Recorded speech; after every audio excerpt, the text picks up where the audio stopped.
Hello and welcome back to Where the Demon Lurks. We will be continuing Lucian's route. So, yeah. Last, if you recall, Kobu and Lucian were having a conversation.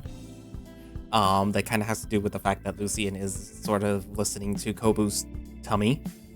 I believe Lucian was sort of trying to help Kobu, realize why his powers were not working. Why he couldn't portal, he couldn't literally do anything after the whole attack by Vendrick. And part of that was trying to sort of get a gauge at his, I guess, soul, I think? I'm trying to remember this, but this was a while ago, I'm sorry. And, I think this ended up requiring Lucian to share some of his angelic powers with Kobu, which is, an angel and a demon, mixing powers, and in doing so, Kobu was able to see some of Lucian's memories, and it basically showed that that he kind of wants. There's a lot of things that he wants. He wants to be praised. He wants to be recognized. He wants to be more than just a sort of a grunt. He wants to show that he is useful as his fellow angels, and he kind of has like an inferiority complex going on, unfortunately for him. But fortunately, Kobu was able to create a portal. It's not the typical demon red, it's blue, and it's a little bit uncontrollable, unfortunately, but still, small victories.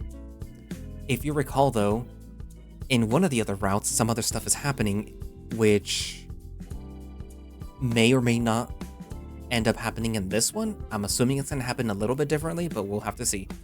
But that's kind of their goal, around right now. But Lucian also has a job, and he has to start his job, so yeah. Adult responsibilities, even if you're an angel. Anyway, so yeah. Basically, without further ado, let us continue with Lucian's route. You get a good night's sleep, finding comfort in knowing that Lucian is watching out for you. Plus, tomorrow you have the night shift at work. As your eyes flutter awake, you notice your chest feels heavier than usual. Huh? Lucian's head rests on top of you, his sleeping face facing yours. You smile as you pat his golden locks. Wait a minute. You're stuck with the realization that you can't move without waking him up. So this is what it feels like to be in those kind of animes. You chuckle softly as Lucian's drowsy eyes squeeze open. What? Morning, sleepyhead. He promptly straightens his bed head and stares at you. Morning to you too, Kobu. I trust you slept well? Not as well as you. He is quick to turn away. I was just meditating on something. You roll over on your side, patting your stomach with a mischievous smile. Did my belly make it easier for you to think?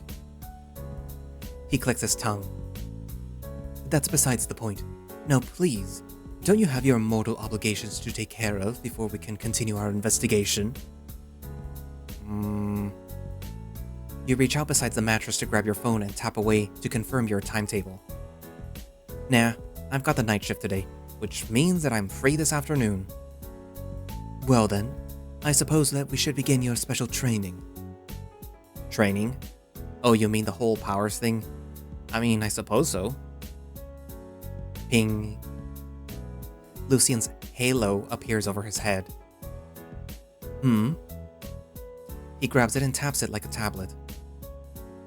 Cora at Six Fans wants me to come in a little earlier than planned, so that she can show me the ropes. Does that mean training is off? It's on hold until I'm done with work. I should probably start walking there if I want to make it on time. Hold up, I just realized that we don't have our priorities straight. Wait a second. I just thought of something. If I can open a portal now, then why don't I just make one where King is and pull him back here? Lucian purses his lips. Kobu, I've realized that I shared some of my power with you, but that's quite a lot of wishful thinking. Well, we don't know until we try. You raise your right hand ready to open a portal over your mattress, but Lucian grabs a hold of your wrist. Easy now. I understand you're excited, but I am not fond of taking blind risks. Try opening a portal somewhere safer to understand the current limits of your power. You feel the heat of his hand around yours. It takes a few moments, but the wisdom in his words warms up to you. Okay, let's take it slow. He smiles and lets go of your hand. Let's try to open a portal behind Six Fan. Should be out of sight. You imagine the destination in your mind, conjuring forth soul energy that courses through your forearm into your fingertips. Let's go, Six Fan. You snap your fingers, opening the portal. Lucian steps forward and pokes his head through for a second before looking at you baffled. That's the inside of a movie theater. What movie? He takes another brief look into the portal. Something about a teddy bear in bright pink clothes, coming to life in the real world and exploring what it means to be alive.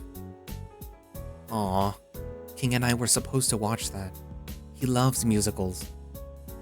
Well... No, wait. Let me try again. Lucian rolls his eyes, but you ignore him as you snap open another portal. He peers into this one as well, but shakes his head. I think this is... a rubbish tip?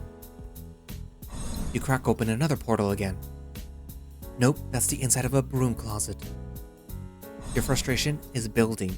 You call forth the final portal, wishing for it to be right this time. The angel blinks. He turns and tells you with a deadpan voice. It's just a cute bottom. Damn it. I don't understand. This is like Portal 101. I can keep the shape stable, but the location is off. What's wrong with me? Lucian puts a hand on your shoulder and pats you awkwardly. He seems to be struggling to find the words to say to you. There. That performance was... less than adequate. But that just means anything from now on is an improvement. Thanks. He pulls his hand away. Look, I am not going to pretend that I understand portal magic. Even the ones that I use were tuned by Gary to find you. I do know this. You can't give up. You don't have much of a choice or Vendrick will smite us. Lucian, you suck at pep talk. You sigh and shake your head. I don't know. It just feels like everything's been reset. I haven't had these issues since I was a newbie learning my powers. Then go back to the basics. Regretting one's fall from grace has shackled many souls to their despair. A very mortal mistake. Back to the basics. So frustrating. We take one step forward, then 2 steps back. King... Lucian grabs you by the shoulders. He pulls you close, forcing you to look at him. King will be saved, but doing so begins with our training. Trust me. You gaze deeply into his azure gaze. His presence soothes your quaking heart. So maybe, just practice your aim for now. We'll do more later. Now then, I am looking forward to getting out of here. Someone's excited about their new part-time job. Please, I just want to see the look on their faces when they realize that they're in the presence of someone with divine skill. He heads to the door, then turns with a flourish and points at you. Good luck, and remember, strictly no opening portals to the underworld. You raise both hands in defense of the angel's piercing gaze. I won't, I swear. Good, then I'll see you later. Lucian leaves the apartment. You head to your kitchen to prepare a cup of instant noodles and pour yourself some orange juice. Your breakfast is hard to swallow with your mind lost in thought about what is keeping your portal powers from working properly. Looking at the palm of your right hand, magic sparks around it. In all the excitement of gaining back a fragment of your power, you didn't notice how your magic is different, wilder and raw, akin to the days that you began your training to be Demon Lord. You down the rest of your breakfast and clear the table. As you stand in the middle of your apartment unit, you try to recall what you can remember about portals. You're brought back to a time that happened all too often, a time where you put off studying for an important exam. In that instant, it was a portal exam conducted by Vendrick. You curse the time that you ignored your studies to play that game, starring a pair of funny-talking skeletons named after bad typefaces. The test was due in 2 days. You had yet to master constructing portals to locations that you've never been to, and was desperate for a cheat sheet. There you were, searching through your father's desk, hoping for a training video, a stack of notes, or some magic teaching tool to help you out. You were so engrossed in your search that you didn't notice the portal opening across the room. Where is it? He has to have it. Ah! Chains wrapped around your body before flinging you across the room. You land right in front of a portal where you see a towering figure standing in front of you. You squint your eyes and realize that familiar silhouette belonged to your father. Hi. You feel the tip of his blade on your throat before you could utter another word. What are you doing here, son? The deep, soul-piercing voice of Demon Lord Zangrix chills you to the bone. His striking, blood-red fur fills the air with a scent of cinnamon. Tall as Fortis, and the build of a seasoned warrior that never misses a day of training, your father carries with him a presence that chokes one as hard as his chains. Odd streaks of grey fur run in between his sanguine mane, quite the oddity for a demon who was also young by underworld standards. I was just looking for some notes on summoning portals. You know, for Vendrick's test? Oh. His chains release you immediately and his sword dematerialized. In a swift motion, he gently lifts your chin up to see if he made any cuts. You could have just asked me at home. You know, I don't like it when anyone sneaks around my office. Satisfied, he stopped checking your face. And when would that be? Somewhere between now and never? Pa, you practically live in your office. Your father pulled his chair to him with a wave of his hand and sat down in front of his desk. Son, you know that I wish I had more free time, but there is much left to build in the underworld. I know, Pa. I know. Deep down, you wish that you could have chastised him for not trying to get a day off. He never knew how, through your adolescence, you wondered if your father hated you with how little you saw of him. So, no notes? They're all in here, son. He tapped the side of his head. Leaving information around allows your enemies to exploit it. Remember what happened to your grandpa? You killed him by exploding plans that revealed a way through his stronghold? Exactly that. Out of options, you lowered your shoulders and looked to the side. Damn, so what now? Should I ask Amari for help again? You remember your father watching you intently. I guess I'll head home then. He held out his hand to stop you. Hang on. My meeting with R&D is on hold. The mortals have developed a new career around showing the internet their daily reactions and activities. The research demons are still going through more videos to understand it, so we have some time. Why don't I show you the secret behind opening portals? I mean... yeah, sure, Pa. You remember how warm your chest felt when he said that. Zangrick stood up and drew his sword. I found that the quickest way to unlock a difficult skill is to enter a near-death situation. Whoa, Pa. Don't worry. I said near-death. Pa, no. Come on. I don't need to be nearly dead to open a portal. Just give me some tips on how to go to a place that I haven't been before. You young demons these days can't handle a little physical challenge. But alright.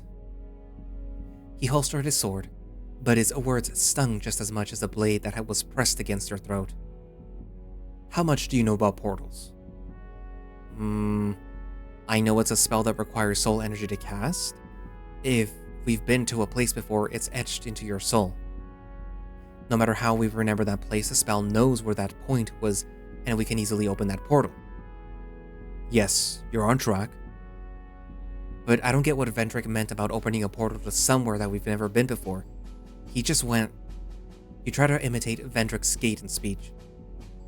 Command the universe to open the portal to where you want to go. Gah, my fledgling lord, if Fortis can understand this, why can't you? Then I go, well, Fortis can't touch his toes because his chest is too big. Then he pulled a lever and I dropped into a pit where I got to escape the other hell beasts.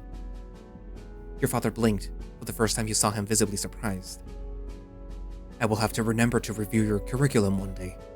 For now, follow my instructions. You start by feeling the veil that holds reality.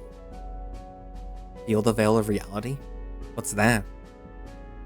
You'll sense it when you focus on it. You held out your right hand. Soul energy coursed through your arm. Steady your mind. Think of what you know about the place that you want to go, what you intend to do, who you want to see. How do I know if it's going to be the right place? Will it to be? Tell the universe, this is where you want to go. Hi universe. Could you open a portal to Super Tomato for me? Not like that. Spiritually, son. Will it with your soul. You returned your concentration back to your hand. Soul energy flowed into your fingertips as you raised your arm. With steady breaths, you summoned your memories of the shop, descriptions of Super Tomato from the magazine you read, your dreams of going there to see the newest console released. The palm of your hand met the gentle touch of an invisible wall, a sensation akin to running your hand through hundreds of cotton strings. As though responding to your wishes, the threads wrapped around your digits. You felt confidence swelling up inside. This was the connection to where you needed to go. With a strong grip, you ripped apart the threads of reality, calling forth your portal. Did I do it? You did it. You summoned a portal while thinking of the same shop from your memory. Peering into the portal, you see that you're not anywhere near the shop, but at the edge of town. Weird. I was sure that would have worked. Could there be a distance limit to my current powers? You slumped to the floor with a pained sigh. Your thoughts are muddling between the failure with the portals and the memories of your father. He followed you to Super Tomato that day. It was, at the time, the largest game store in Japan. You remember how you had a blast going through even with your pa just watching by your side. How you both promised to spend more time together, but it never happened. He was bedridden and died in a year's time. Can't stop now. As you get up to try again, you hope that Lucian is having more luck than you. Inside Six Fan, the shop is still getting ready and has yet to open its doors to its customers. Good morning, Lucian. I'm so glad that you made it early. Lucian flicks the front of his hair. But of course, I'm a professional. Neil's on the way over. Why not try changing into this? She hands Lucian a set of waiter's clothes. Let me know if there are any fitting issues and I'll have them fixed in a jiffy. Of course, Cora. Cora squeals in delight upon seeing Lucian. It fits you perfectly. Yes, but is the bow tie necessary? I have to keep my collar away just to make it fit. Consider yourself lucky that we're letting you wear those bracelets. This is a cafe, not a bank. You're just asking to get mugged with all that gold. Lucian raises an eyebrow at the petite man. The jet black fur and the lingering smell of burnt food gives the impression that the angel is looking at a dog who got set on fire moments before. Neil, be nice. We need Lucian's charm for the big event. Lucian, this is Neil, our head chef. Your only chef, mind you.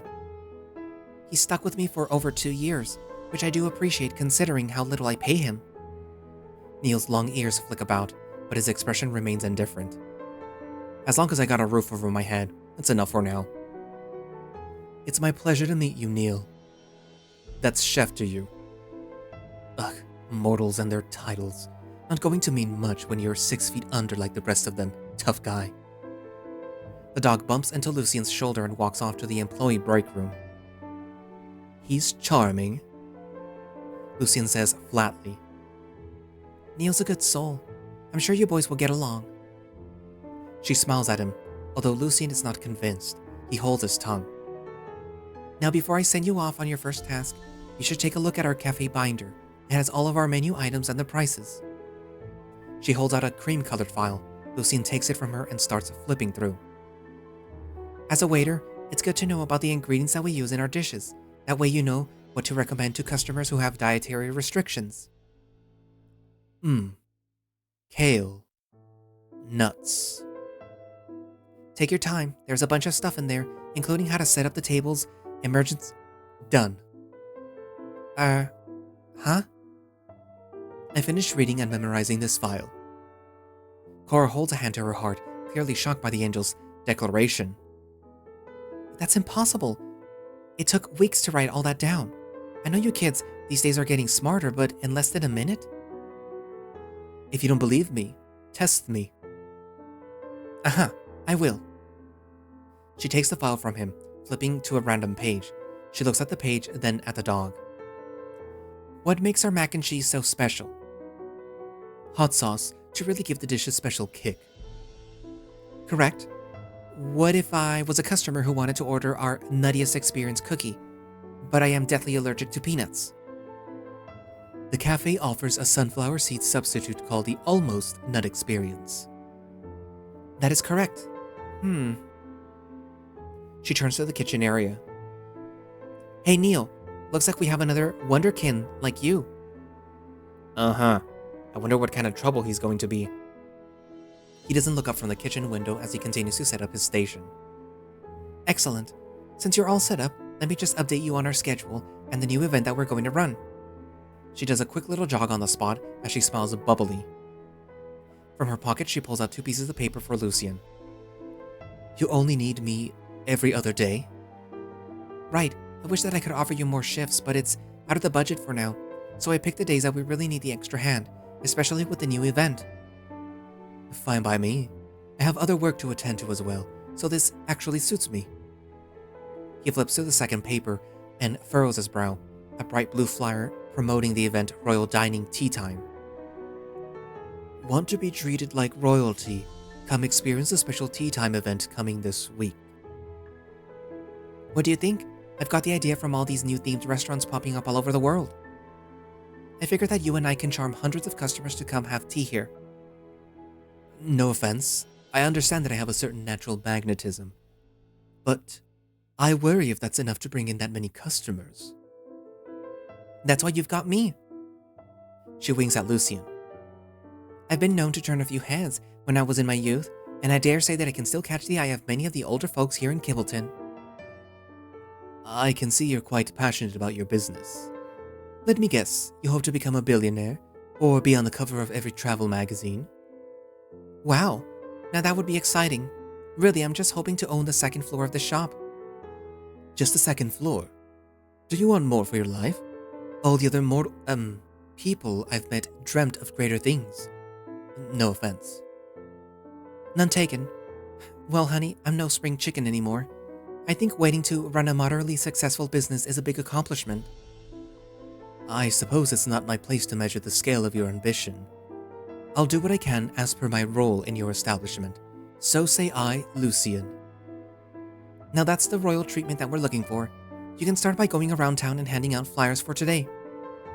Be back by sundown so that you can help out with the evening rush. Come again? Aren't I needed here? Well, the event is going to start until Saturday. That's 4 more days from now. We need to get the word out first. She whips out her phone. I've tackled the social media side by messaging all my contacts from the local Farmers Association, my Thursday night book club, and I'm in the middle of posting about this event in all the food review sites our cafe is in. This feels like grunt work. I really think my skills are better suited for other tasks. I could do so much more. Cora holds Lucian by the sides of his face and brings his eyes to meet hers. Lucian, there are no jobs that aren't important here. We all contribute a little something to the bigger picture. I picked this job for you because I believe that you can do it. Lucian whines a little. Come on, who's a good new waiter? I am. Who's going to be the star of the cafe when the customers come in? I am. Then who's going to try to bring those customers in today and let them have the privilege to see you in action? I am. Yeah, now get out there. Yeah, come to our event. Lucian was given a stack of 100 flyers, In a matter of minutes, the hype of being given his newfound responsibility dies away. As he stands outside the shop, Lucian thinks back about the state of his mission and what he's doing right now. New event coming! Years of angelic training, and this is what I'm reduced to. Please take a flyer. All those hours of lectures on arrows and bows, cramming the history of creation, all just to do... Hi, come to our new tea event. It will be a blast. Bruh, that was painful to watch. Kobu, where did you come from? Did you manage to portal here? Arms to your hips, you puff out your chest and smile. Kinda. Just don't check the alley behind Six Fan. There may or may not be an indent on the ground of me. It was hard at first, and the closest that I got was just a few feet above the alley behind the shop. You shrug. Part of me wants to give up, but I'm hopeful. I think that I might regain my skill with more practice. Good. We can't really expect you to get a hang of everything in one day. Any other development with your portals? Sort of. It'd be easier if I show you. There's something weird that I notice. When I try to open a portal beyond the town, it always stops at the edge of it.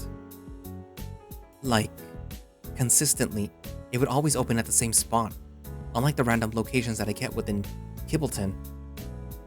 A boundary. I wonder if it has a connection with my flight being dampened as well. More importantly, I came to check in on you, which I'm glad I did, cause what was that just now? You're scowling one second and giving your best crocodile smile the next? Crocodile smile. A fake smile. The angel reels back, surprised that you were watching him so closely. I won't make any excuse.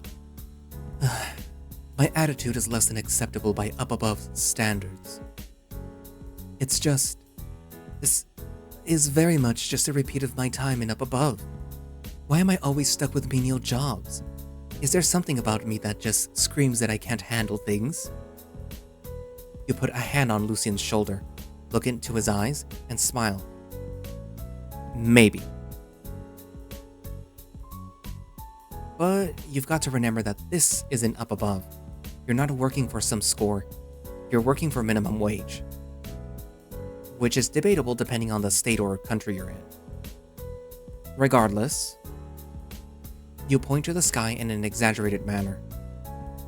In the spirit of the minimum wage worker, you've got to at least look like you give a damn until your paycheck comes. Lucian stares at you, dumbfounded. I think working on Earth has rotted your brain. You think? Either way, shape up. Cora is a nice lady. It won't be fair to her when she took a chance on you. Yes, I suppose that's true. Anyway, I'm heading to the park to try to see what dirt that I can dig up on those cultists. Can't keep sitting and waiting for something to happen. Then I'm coming with you. Aren't you on the clock? I am, but as long as I keep handing out flyers, I am not shirking my responsibilities. Alright, let's go. Lucian takes the charge and leads the way, stopping every few steps to hand out a flyer. You offer to help, but he swats your hand away and glares at you. Hey, don't you want to get it done faster? This is my work. I must earn my keep, as the phrase goes. Upon entering an alley overlooking the park, you hide behind a telephone pole next to Lucian. From here, you can see the park's entrance where several cultists gather. I see 4 of them at the gate. There's actually 5. What? Where? Lucian points to the far right. A lone cultist stands away from the rest of the group. Their attention is transfixed by the morning glories that grow along the metal fence that separates the park from the rest of the town. Something about the way that they cup their hands makes them seem so much smaller than they are. I suppose one of us just needs to approach and talk to them. But who should we ask? I suggest we target the one on their own. Are you sure? I worry that they might not know much if they're avoiding the other cultists. I think otherwise. Let me try to talk to them. If I'm wrong, then we can get another shot at the rest. He drops his stack of flyers in your arms and walks over. You're caught up surprised and struggling to keep the papers from falling. "Excuse me." Before he can walk over, you pull him back by the shoulder. Hang on. With one hand, you adjust the front of Lucian's hair and straighten his bow tie. "There, go get him, Tiger." "For the record, I could have done that myself." The angel walks off to the lone cultist. He leans in a bit before getting their attention. "Hello." The cultists turn and nearly jump from being spoken to. Hello." Up close, Lucian realizes that the person is a female wolf. Her green eyes draw him in. Despite their luster, her eyes appear vacant, like her mind is far away. Lucian puts on his warmest smile. "I've noticed that you and your people around the town. I must say, you've caught my eye." "Oh, thanks." She remains distant, even with her reply. Lucian's smile for a moment falters. A bath of unfamiliar emotions swirl within, worry and fear. At the same time, one of the four cultists, a male white wolf, notices Lucian's presence and stumbles over. "Hello, good sir. Have you come to receive and bask in the love of the great teacher?" The fur on Lucian's back stands on end as he is overcome with disdain of the other cultist. He reeks of desperation and a lingering sadness that just puts the angel off. Just like the female, this one's eyes convey a certain fogginess in the person's soul. "Why, yes, I am interested in knowing more about your, group. I was hoping that this young lady could assist me." "Oh, pish-posh, I can tell you everything that you want to know about the Dawn Seekers." "I don't doubt that, but I want to hear it from her, if you don't mind." The male cultist shoots a glare at the other wolf, as though telling her not to mess it up. "Very well then, I'll leave you in the capable hands of our sister Steve. Don't forget, every new membership comes with a free air fryer." After the male wolf retreats back into the group, Lucian speaks. "Steve, huh? We're all called Steve. The great teacher gave us the name when we became coat-wearing members. It's to show that we're all equal under his eyes. We're one big family." Sweat trickles down Lucian's back. The unease within him swells. The way she speaks with such adoration. How she gives her name up so willingly. He could only describe this burning sensation in his heart as fury. Lucian looks to the group, then back to her. He bites his lips. "Oh, I'm just getting some space because I wanted to look at these flowers. It's not like I'm being excluded or anything." She turns to point at the purple flowers behind her. "They remind me of the ones back home in Singapore." "You're thousands of kilometers away from home then. Why come all the way here?" Why did I come here?" The angel sees a spark of life returning to her eyes. His smile widens, but only by a bit before continuing. "Yes, go on. What was the reason that you joined?" I had a little brother. I remember." She grips the side of her hoodie. "Prometheus came to the coffee shop that I worked in and told me about the accident that would have killed my brother that night if he followed his friend's car home from tuition." "Yes, you have a brother, and..." Unbeknownst to the both of them, the morning glories turn slightly towards the angel, drawn in by the energy he radiates. She takes a deep breath before continuing to speak. "It's the reason why I or any of us joined, to save someone that we care about. The great teacher has amazing powers. He can guide our loved ones away from death. He's the reason why my little brother is still alive." In doubt, the angel's smile drops. Like a switch in her brain is turned on, she succumbs to the fog in her mind and begins to praise their leader once more. "It was so surreal.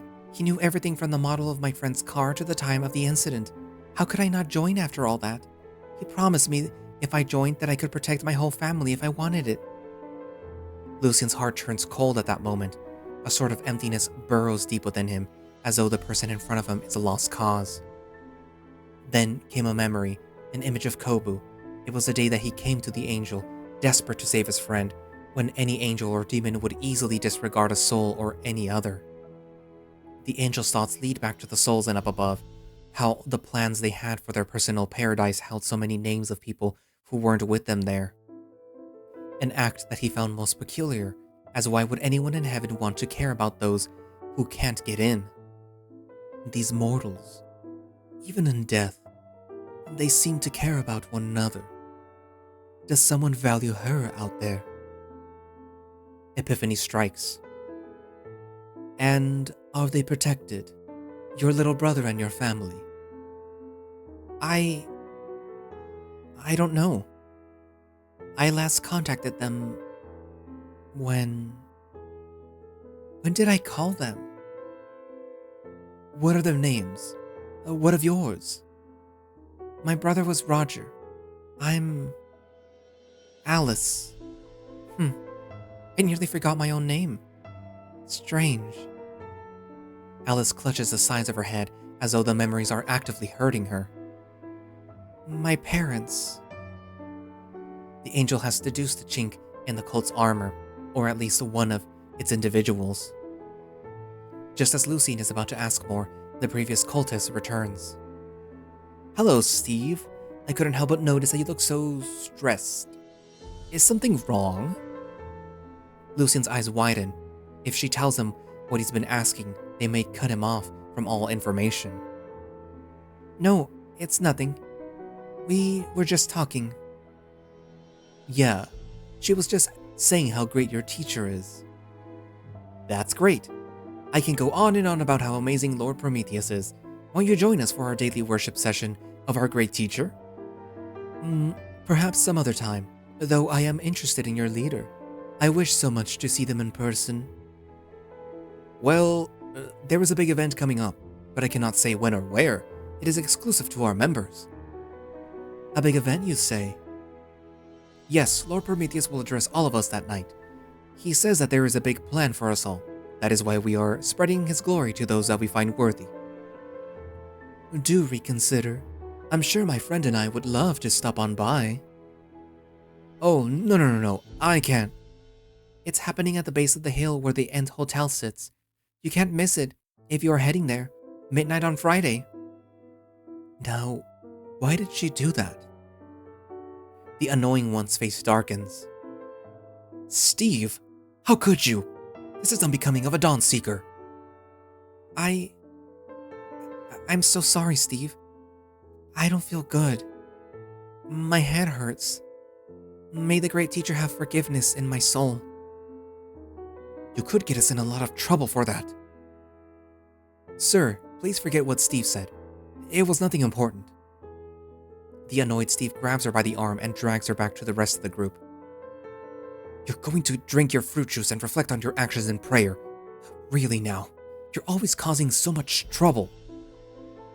Lucian's hand seemingly acts on its own as he reaches out as though to try and save Alice, but they move too quickly. Lucian mulls over his feelings and thoughts as he returns to your side. From where you stand, you see Lucian coming over. He turns ever so often to look at the cultists that he was talking to. How'd it go? As expected. They're located at the base of the hill heading towards the End Hotel. There's supposed to be a big announcement in 4 days by their leader Prometheus. So the big boss is already there? But they're laying low. Do we need to worry about him? We don't have to if we are successful in our mission. We destroy their data and their source of power, and they will fade away. Hopefully. Anyways, this is good, and we only ever need the location of their base. Let's head back and plan the next phase. Hold on. About that girl. Don't you think that we should help her? You mean the one that you talked to? You cast a side eye at the angel. Why the sudden concern? I'm not concerned. The last thing that I need is to be indebted to a mortal. She blurted out their location at the last second. I suspect it was intentional. You cross your arms with a sly smile. Aw, you're growing a heart. Lucian rolls his eyes. That said, I don't think that we should get involved any further. King's our priority. Excuse me?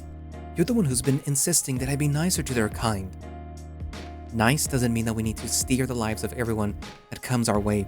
You're still an angel. Don't forget that you can't influence them until the rating of their soul changes.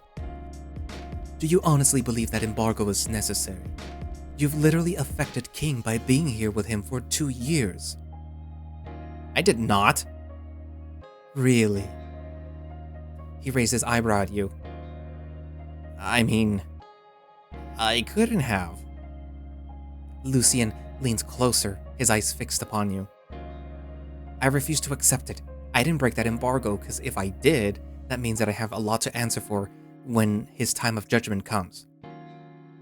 I didn't make him choose anything he didn't want to do. Maybe that one time when I asked him to buy that new game, but my point still stands. Oh, alright.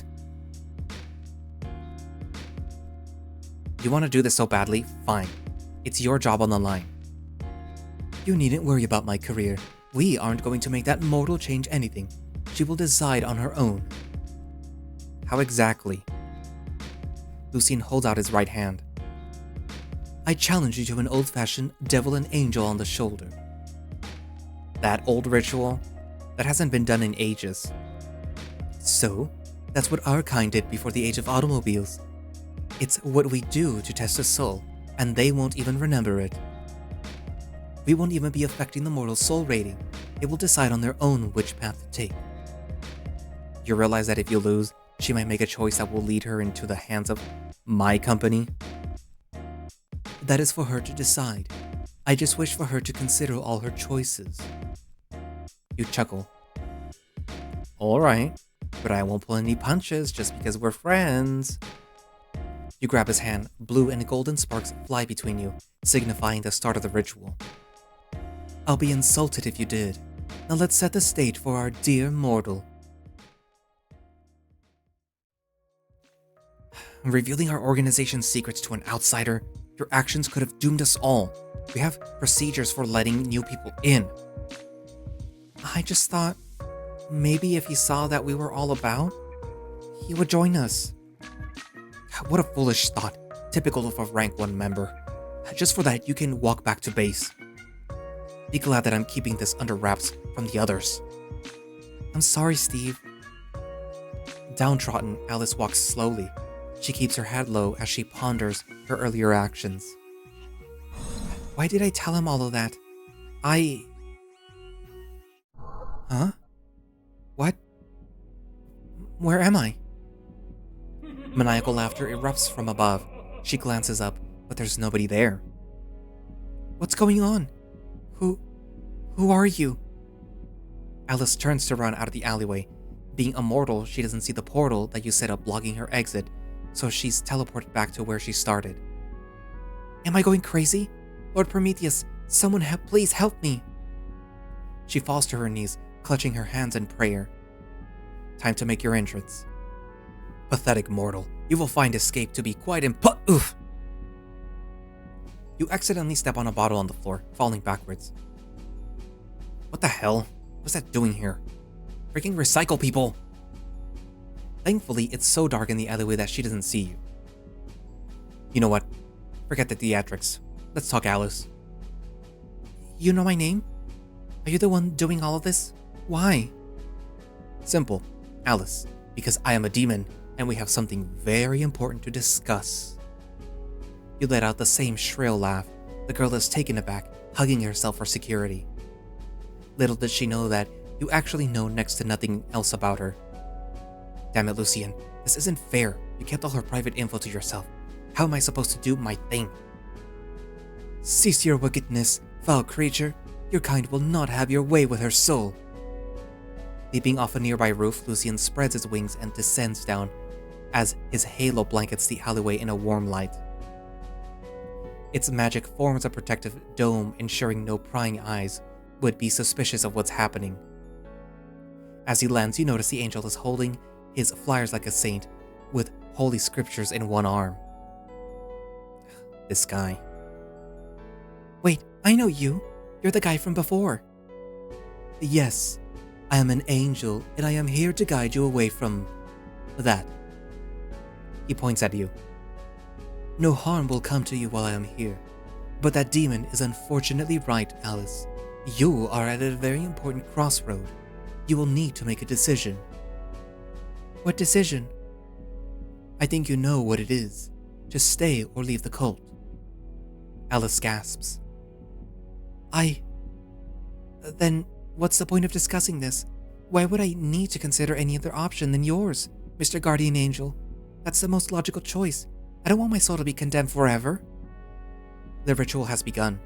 For those of the underworld know that the true nature of the soul is revealed in its most difficult moments. You must choose arguments to sway the cultists' resolve. Damn it, I don't know anything about them. I have to think on the fly. The sexy demons. Talk about the illusion of logic. I mean, there is Fortis. And Kobu.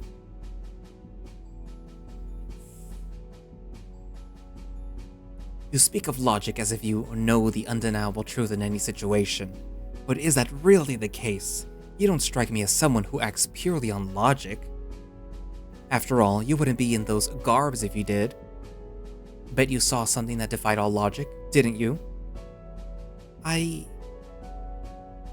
I wonder, what could have kept you in the cult for so long? What would happen if you just suddenly left? No. My brother. If I leave his life...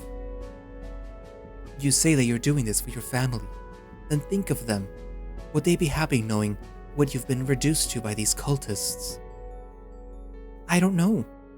But that's better than knowing my brother could die at any moment. All mortals die. That is a fact of life. You cannot run away from such an inevitability. It doesn't have to be. Prometheus is giving us a chance. If I do what he says, then maybe my family can live forever. What family? Look around. Who's here for you? Prometheus is there. I know he is. He wouldn't just abandon me. Lucian grits his teeth. He sees visages of the same devotion that he and the other angels pledged to God, but dismisses this thought before it affects the ritual. If your cult leader truly cares about you, they will let you live your life.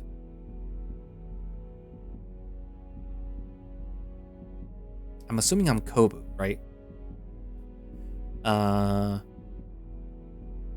Both of these are bad. I mean, taxes aren't bad, you know, they help stuff. But like, sure, let's talk about taxes. Well, Mr. Angel here thinks life is so great, but you know it isn't all it's cracked up to be. Think about what you're going to lose. Free room and board, all the friends that you could need, and more importantly, no taxes. I mean, think about it. What does living even mean when you have to pay so many taxes? They'll tax you for your door. They'll tax you for the road that you use. Soon, they'll tax you for the anime figurines you buy. I think that they already do that. And, technically that sounds more like a problem with your elected officials than about life. Life is a circle, an endless repetition of work and having your compensation taken away. Hard work and live a better life, my ass. You work harder and the taxes just keep growing. It's like you're being punished for working. Not to mention the continuing rise in living costs. Who's going to worry about going to the underworld when it's already hell on earth? How much longer until I am finally free? You have afflicted yourself with disillusionment. She remains silent. Lucian frowns behind her. He grips his collar tightly. It's not too late, Alice. Think back to your family. Think about what you're missed being away from them. She turns to Lucian with teary eyes. I can't. I don't want to. It hurts too much. How old would your brother be by now? 13. He would have started secondary school. God, I miss his graduation. I miss his and my parents' birthdays. I miss so much. What else do you miss? I miss my bed. I miss eating food that didn't taste so crunchy and air fried. I miss actually doing things that I care about. Not all this stupid recruitment or tending to some stupid farm. Most of all, I miss my name. I miss being Alice. Her steps are slow and cautious, but she approaches Lucian. I'm a fool, aren't I? I'm just lying to myself that I'm helping my brother by being here when I haven't even seen him or my family since. It's been years. I don't even know if he's even around anymore. I just keep hoping that I was doing the right thing, but I'm just so scared that all of this could have been for nothing. She stops right in front of him, the tears now flowing down her cheeks. The angel opens his arms, his wings wrap around her as he pulls her into a hug. Alice cries into his chest. It's not for nothing.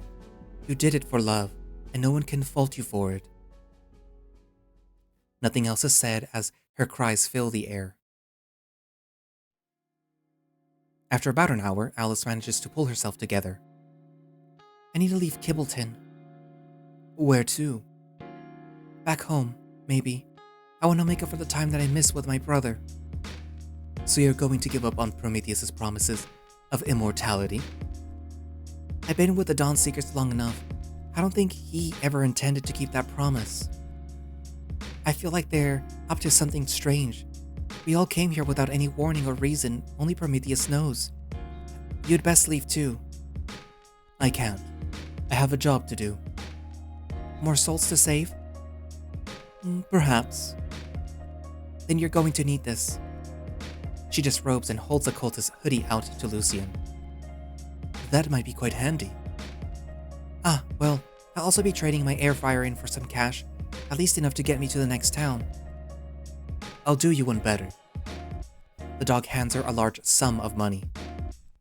Wow, this could be enough to afford a trip back to Singapore. And a hot meal along the way. I've learned that food is important for mortals. Alice smiles. Thank you, Mr. Guardian Angel. I'll never forget this.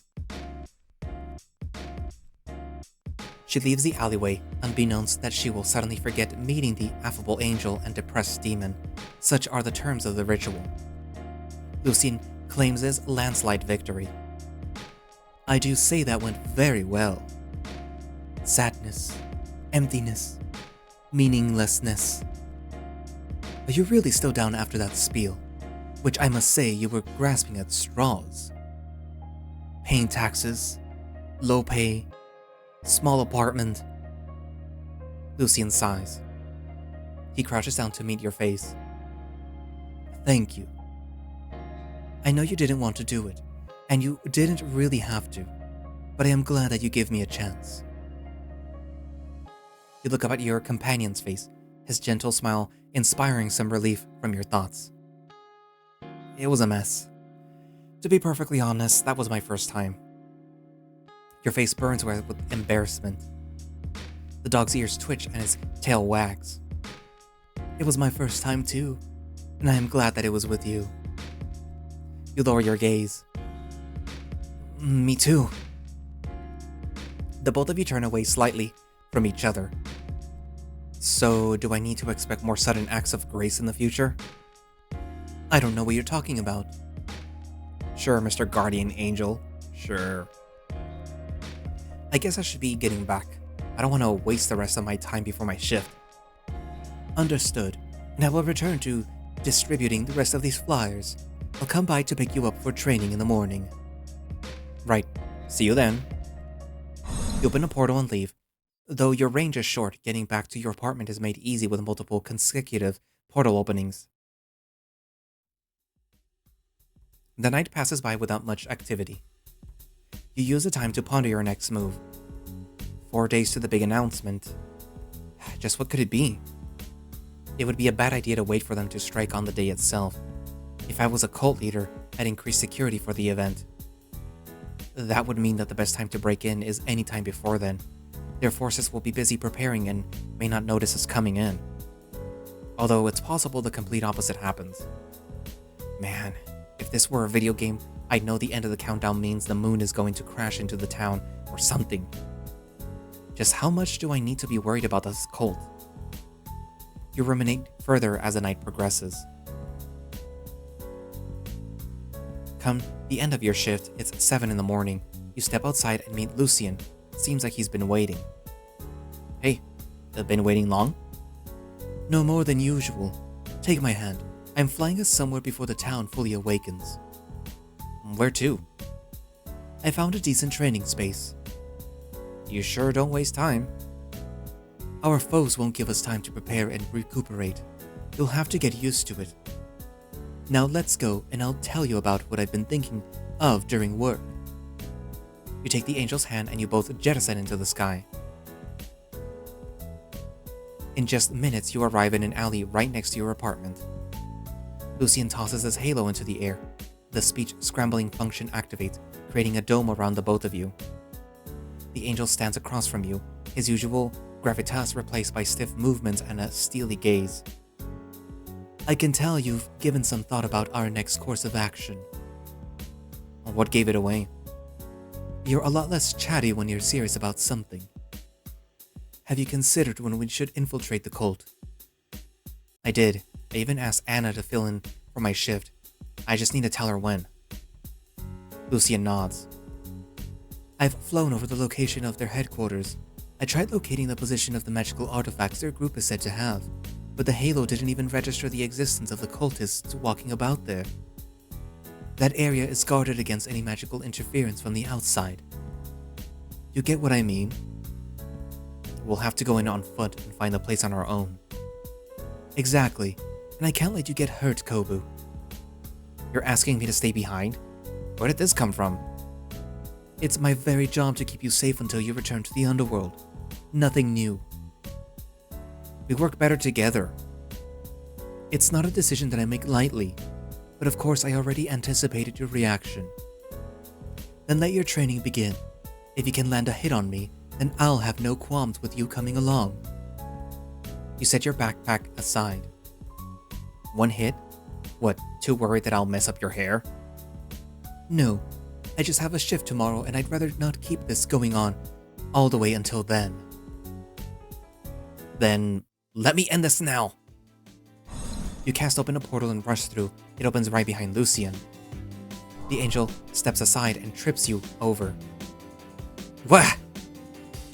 He grabs your foot and dangles the rest of your body inches off the ground. Good attempt. Announcing your attack not so clever though. You twist your body to throw a punch, but keeps you away before he drops you. Gah! Pain surges through your back. Your eyes widen as you catch the angel summoning his bow and arrow. Just as he fires his shot, you open a portal behind you, and you're back on your feet across from him. The arrow sticks into the wall before disappearing. What the? Are you trying to kill me? Your enemies aren't going to show you any leeway. Lucian aims his bow at you, an arrow forms. He draws the string back to its furthest, and a volley of arrows fires out like a blast from a machine gun. You summon a portal once more to catch the shots. The exit portal appears above Lucian. The angel instantly leaps back, narrowly dodging the arrows. A plume of dust erupts from where they land.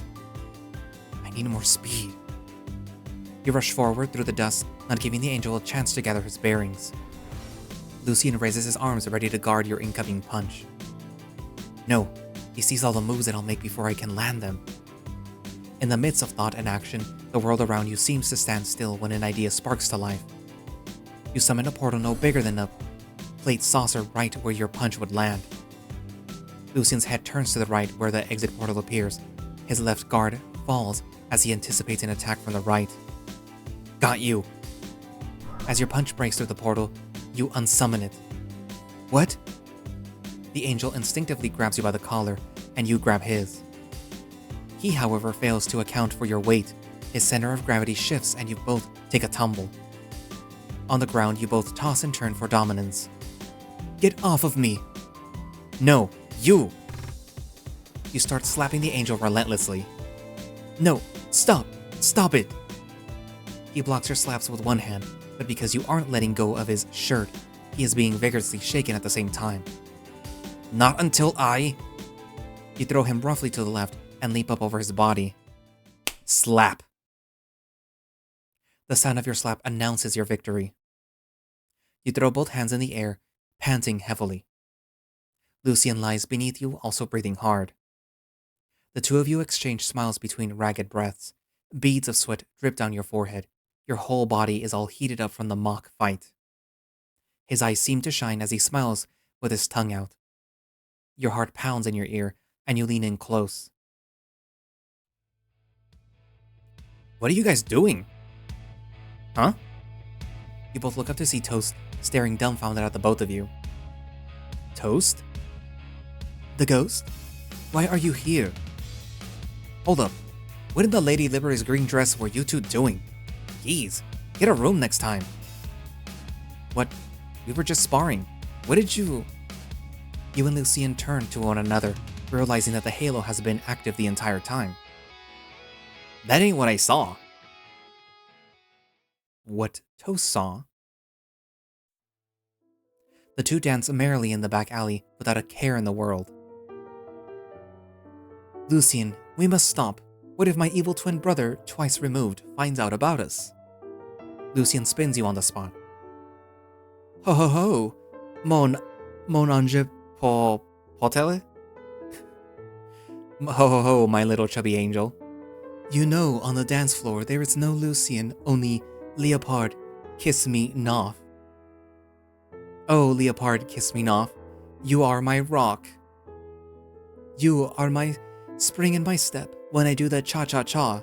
How your hips don't lie. You want me to do, you not? Language! You slap Lucian as he dips you and pulls you back up. Shut up and kiss me. I love you, Kobu. Oh yes, kiss me, noff. It was an illusion. We were doing no such thing. A complete fallacy. Nothing happened. Angels cooked that one up. Pure fiction. Uh-huh. Yeah, we were just tossing each other around, bashing bodies and getting dirty on the ground. Like normal people. More importantly, why are you here, Ghost? Me? Well, I came for Kobu. I could use some help beating up those cultists for stealing my friend. Cultists? You mean the Dawn Seekers? They'll be the hospital seekers soon. Come on, partner, let's thrash them. I've seen some of them scrambling at the park. Now, what exactly did they take from your friend? A jacket. It's like his prized possession. I promised Archon that I'd get it back to him. You have a friend here in the world of the living? Yeah, first guy who could ever see me when I came over. We've been traveling together ever since, looking for his jacket. That's how I ended up here in the first place. You tap Lucian on the shoulder. Maybe he can help us out? We're going there anyway. If you want someone who can float around fancifully, a balloon would be better. Wouldn't he be able to help us look around undetected? They may have magical artifacts, but the cultists are mortals who can't see our magic or the supernatural. Lucian takes a deep breath. You have a point. Very well, Ghost. You do our bidding and I'll consider looking away from your existence for now. However, if you so much as think about betraying us, then I will make you rue your afterlife. I don't know what rue is. Is it tasty? What? Not rue. Rue. Well, rue you too, buddy. Guys, come on. Let's run over the plan in my apartment. We're heading in tonight. Sweet. Tonight? Are you sure? Yes, now come on. Saves me the trouble of trying to fill my shift. To be continued. Thanks for playing the latest update. If you want to let us know how we're doing, leave a rating and comment on our itch.io page. We want to hear from you. Where the Demon Lurks is supported by those who sponsor us on Patreon. Consider supporting us so that we can make the game bigger and better. Or you can support us by buying our merch available from the fine folks at Pop Press. And if you want to keep up to date on the development, feel free to follow our Twitter or join our Discord.